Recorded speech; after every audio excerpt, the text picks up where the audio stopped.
Saya cerita Pulau Jawa dahulu sebelum Sumatera, Kalimantan, Sulawesi. Indonesia kita ambil Pulau Jawa dahulu.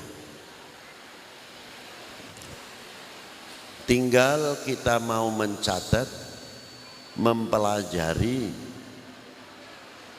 mutiara-mutiara yang menghias, memagari Pulau Jawa ini sangat luar biasa.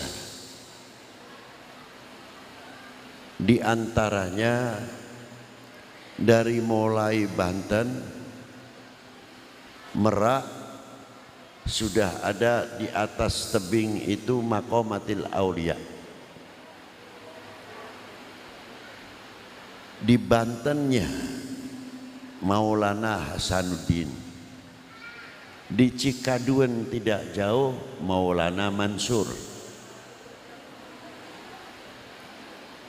Tidak jauh di Pekalangan, di situ ada makom Maulana Yusuf, cucu Maulana Syarif Hidayatullah, terkenal Kanjeng Sunan Gunung Jati. Meninggal pada tahun 1568 atau bertepatan 990 Hijriah. Putranya namanya Maulana Hasanuddin. Beliau wafat pada tahun 1570 Masehi atau 992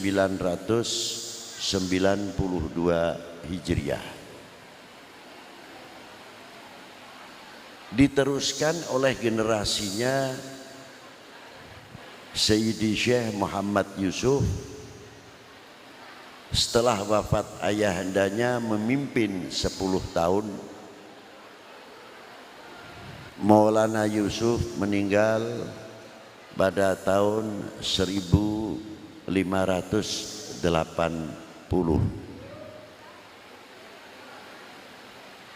Bertepatan tahun 1002 Hijriah.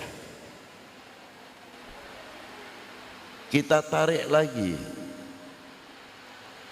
makam panjang seorang ulama besar di Tangerang. Tarik lagi di Pantura, Jakarta.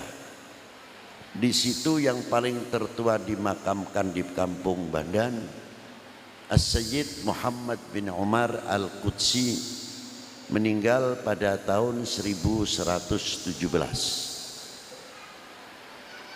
Dilanjutkan oleh generasinya Al-Imam Ali bin Abdurrahman Ba'alawi, meninggal pada tahun 1121.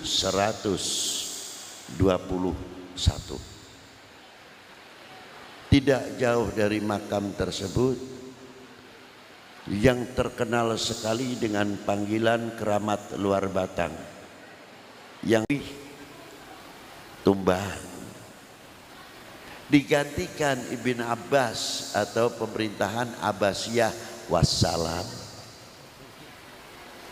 Padahal di zaman Abbasiyah terkenal dengan 1001 malamnya. Selesai. Ini contoh. Tapi dzurriyyah Nabi dan para ulama pada waktu itu tidak mengenal putus asa. Dari mulai abad ke-1, ke-2 sudah meramaikan ke negeri kita tercinta ini. Kalau kita mampu kapan-kapan bisa ziarah ke Barus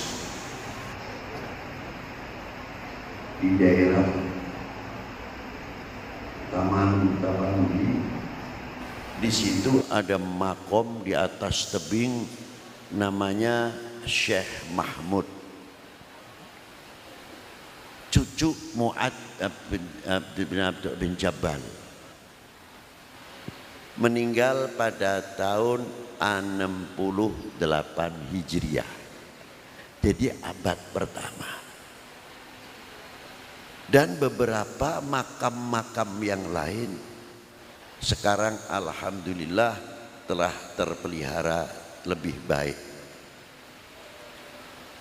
Belum di Pasai, belum di Aceh, belum di Palembang dan lain sebagainya di Indonesia ini diteruskan oleh anak cucu Sayyidina Hasan wal Husain. Dari Imam Husain melahirkan Imam Ali Zainal Abidin. Imam Ali Zainal Abidin melahirkan Al-Imam Muhammadil Baqir. Al-Imam Muhammadil Baqir melahirkan Al-Imam Ja'farus Shadiq, guru Imam Malik, guru Imam Syafi'i, juga gurunya Al-Imam Ahmad bin Hanbal. Ja'farus Shadiq bin Muhammadil Baqir. Ja'farus Shadiq itu ibunya Sayyidah Farwah bintil Qasim bin Muhammad bin Abi Bakrin Siddiq. Jadi Sayyidina Imam Ja'far Shadiq bin Muhammadil Baqir cucunya baginda Nabi, ya cucunya Sayyidah Fatimah, ya cucunya Sayyidina Ali, ya cucunya Sayyidina Abu Bakrin Siddiq. Ini sejarah.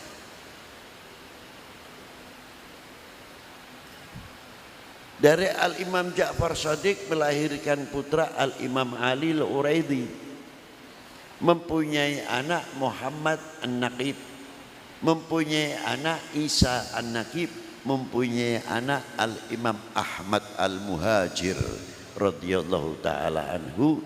Disebabkan Al-Muhajir pada waktu itu munculnya fitnah luar biasa setelah jatuhnya Baghdad oleh suku Zanji atau Hulagu.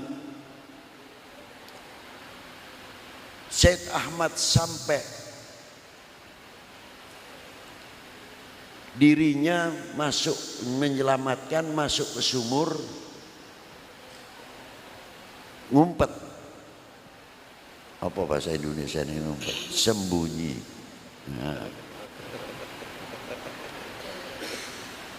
Terus beliau perjalanannya ke Syam sampai lanjutannya sampai ke Madinah, maka disebut Al-Muhajir.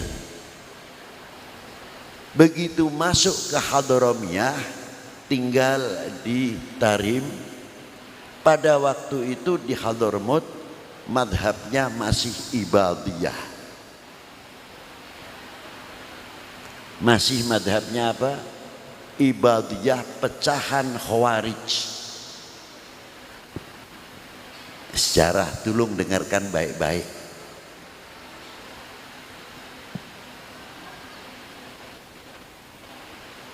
Bagaimana Al-Imam Ahmad masuk ke Hadramut? Beliau padahal sudah tingkatan mampu ijtihad sendiri. Tapi hebatnya beliau lebih suka menggunakan madhab Syafi'i untuk dakwah di Hadramut. Tidak mau benturan dengan Ibadiyah. Bagaimana supaya jalan bersama? Sehingga madhab Syafi'i berkembang luar biasa. Karena apa? Tidak terjadi benturan, karena mahkotanya di dalam untuk berdakwah akhlakul karimah, senjatanya yang paling ampuh. Mulutnya berakhlakul karimah, matanya berakhlakul karimah, telinganya mempunyai akhlakul karimah, hatinya tergores terukir dengan ukiran akhlakul karimah. Itulah yang menyebabkan dakwah Islam di Indonesia zaman itu berhasil. Itulah Al-Imam Ahmad Al-Muhajir keturunannya Al-Imam Ubaidillah. Al-Imam Ubaidillah mempunyai anak Al-Imam Alwi, mempunyai anak Al-Imam Muhammad. Muhammad mempunyai anak Alwi. Alwi mempunyai anak Al-Imam Ali Khalid Qasam. Imam Ali Khalid Qasam mempunyai anak Al-Imam Muhammad Sahib Marbat. Syed Muhammad Sahib Marbat mempunyai anak 4, Abdullah, Ahmad, Ali, Alwi.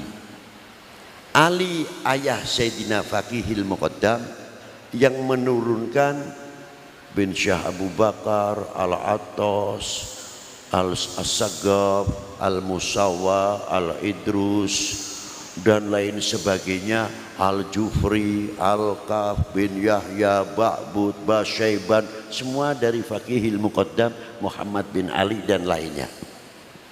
Sedangkan Al-Imam Alwi Amal Faqih kakaknya mempunyai anak Al-Imam Amir Abdul Malik. Beliau inilah yang ke India, menikah dengan putri Nasr Abad, Wakilah Hyderabad, mempunyai anak Abdullah Udmat Khan,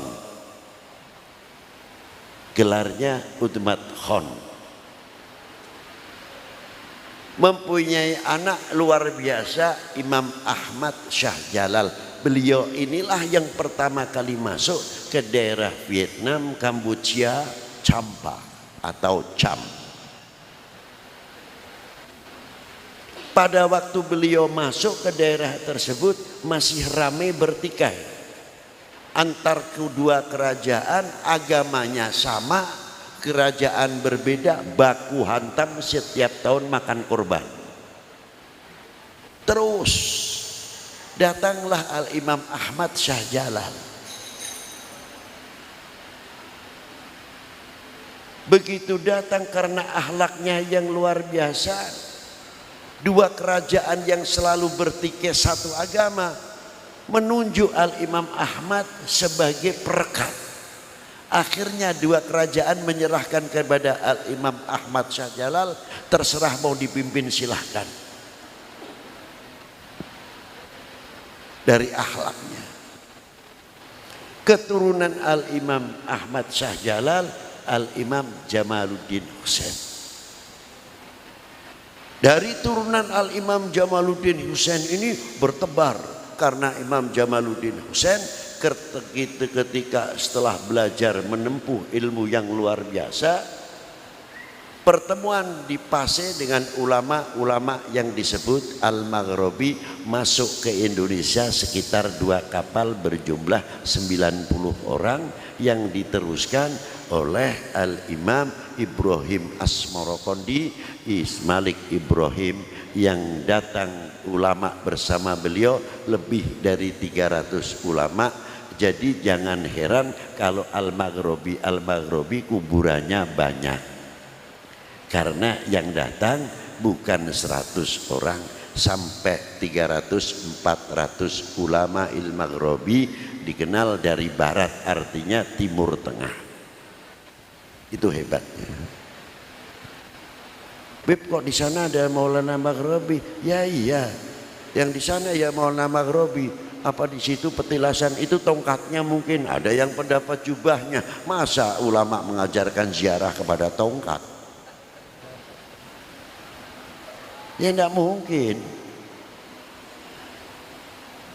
Disinilah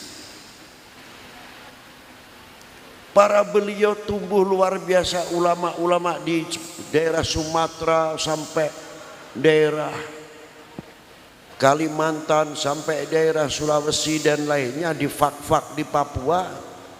Hebatnya pada waktu itu kalau kita katakan masih asing, artinya WNI, AWNA, warga negara asing, masih lahiran Kampuchea, Champa, Tapi hebatnya para beliau begitu masuk ke wilayah langsung bisa nasionalisasi pribadinya, langsung melebur jadi pribumi. Tanggung jawab daerah wilayah yang ditempatinya dihantam oleh Portugis. Pertempuran per pertempuran para ulama pada waktu itu untuk membela Pasai, Aceh sampai ke Malaka. Luar biasa. Para beliau ikut andil besar. Itu hebatnya. Jadi merasa memiliki benar.